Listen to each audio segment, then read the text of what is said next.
Der Klickersack von Helga Kattfaster aus dem Büchlein Grüne Hinkle mit rote Kipp.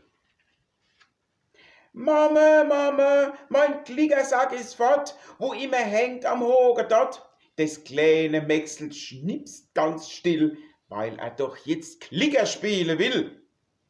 Guck halt mal in das Zimmer neu, da kann doch nicht verschwunden sein. Die Mama schüttelt mit dem Kopf, riert weiter in ihrem Lappwerktop. Da ist er nicht, ich war schon dort.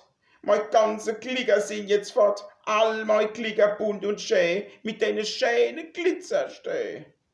Das Mäxel, das schnipst immer mehr. Wo krieg ich jetzt neue her? Der Willi klickert schon im Garten und tut die ganze Zeit schon auf mich warten.